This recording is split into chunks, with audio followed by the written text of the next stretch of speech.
एक ऐसा रास्ता है जिसमें पथराव होने की संभावना है, लेकिन पश्चिम बंगाल सरकार, पश्चिम बंगाल पुलिस निवेदन के बावजूद रामनवमी की शोभा यात्रा को मात्र इस 100 मीटर के अल्प इलाके में संरक्षित नहीं कर पाई। प्रश्न ये उठता है कि हिंदू समाज के खिलाफ ममता बंदोपाध्याय कब तक यूं ही प्रहार करती रहेगी। रामनवमी के शुभ अवसर पर रामनवमी की शोभा यात्रा निकालने की दरखास्त पश्चिम बंगाल सरकार को की गई।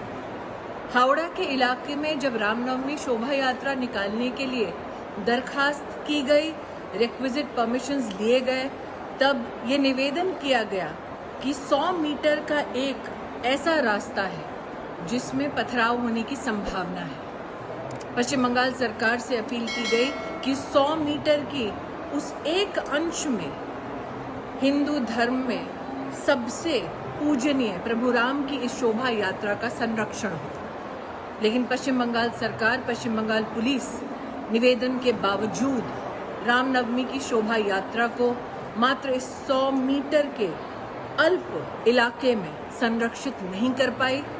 रामनवमी के पावन अवसर पर शोभा यात्रा पर पश्चिम बंगाल में हावड़ा के इलाके में पथराव हुआ। मंत्री ममता बंदोपाध्याय ने इस पथराव के बाद इंसाफ दिलाने की बजाय उन लोगों का संरक्षण किया जिन्होंने कानून को अपने हाथ में लिया, रामनवमी की शोभा यात्रा पर इस प्रकार का प्रहार किया। पश्चिम बंगाल की मुख्यमंत्री ने न सिर्फ शोभा यात्रा करने वालों पर कटाक्ष किया, शोभा यात्रा करने वालों को कटघरे में खड़ा किया, लेकिन साथ ही उन लोगों ने जिन्होंने पथराव किया शोभा यात्रा पर, रामनवमी की शोभा यात्रा पर, उनको क्लीन चिट दे दी। पश्चिम बंगाल में हिंदू धर्म के साथ इस प्रकार का उपहास, इस प्रकार का प्रहार ममता बंदोपाध्याय के राज में पहला इवेंट नहीं है। पिछले साल भी लक्ष्मी पूजन के दिन दलित समाज जब लक्ष्मी पूजन को कर रहा था, तब भी पश्चिम बंगाल के एक इलाके में लक्ष्मी पूजा करने वाले हिंदू समाज पर भी इसी प्रकार का प्रहार हुआ।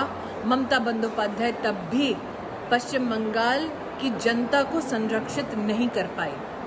प्रश्न ये उठता है कि हिंदू समाज के खिलाफ ममता बंदोपाध्याय कब तक यूं ही प्रहार करती रहेगी, कब तक उन लोगों का संरक्षण करती रहेगी जो रामनवमी की शोभा यात्रा हो या लक्ष्मी पूजा हो, हिंदू धर्म के प्रति आस्था रखने वालों पर प्रहार करते रहते। 100 मीटर का एक ऐसा रास्ता है जिसमें पथराव होने की संभावना है, लेकिन पश्चिम बंगाल सरकार, पश्चिम बंगाल पुलिस निवेदन के बावजूद रामनवमी की शोभा यात्रा को मात्र इस 100 मीटर के अल्प इलाके में संरक्षित नहीं कर पाई।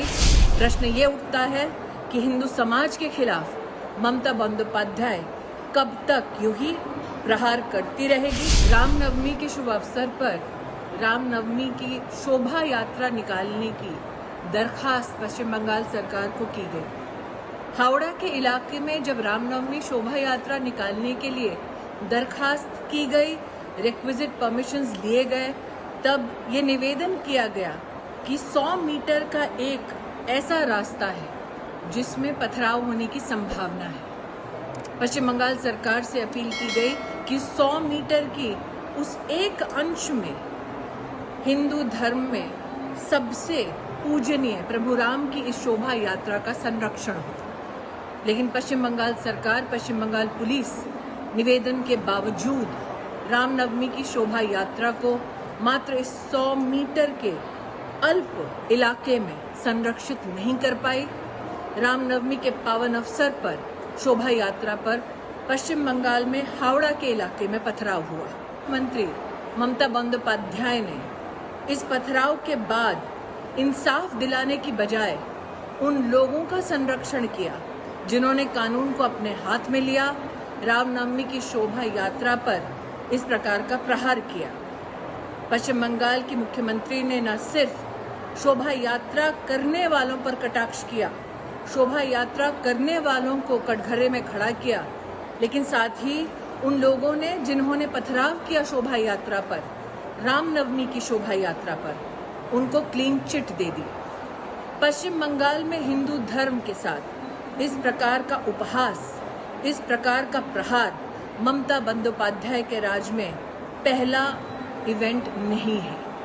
पिछले साल भी लक्ष्मी पूजन के दिन दलित समाज जब लक्ष्मी पूजन को कर रहा था, तब भी पश्चिम बंगाल के एक इलाके में लक्ष्मी पूजा करने वाले हिंदू समाज पर भी इसी प्रकार का प्रहार हुआ। ममता बंदोपाध्याय तब भी पश्चिम बंगाल की जनता को संरक्षित नहीं कर पाई।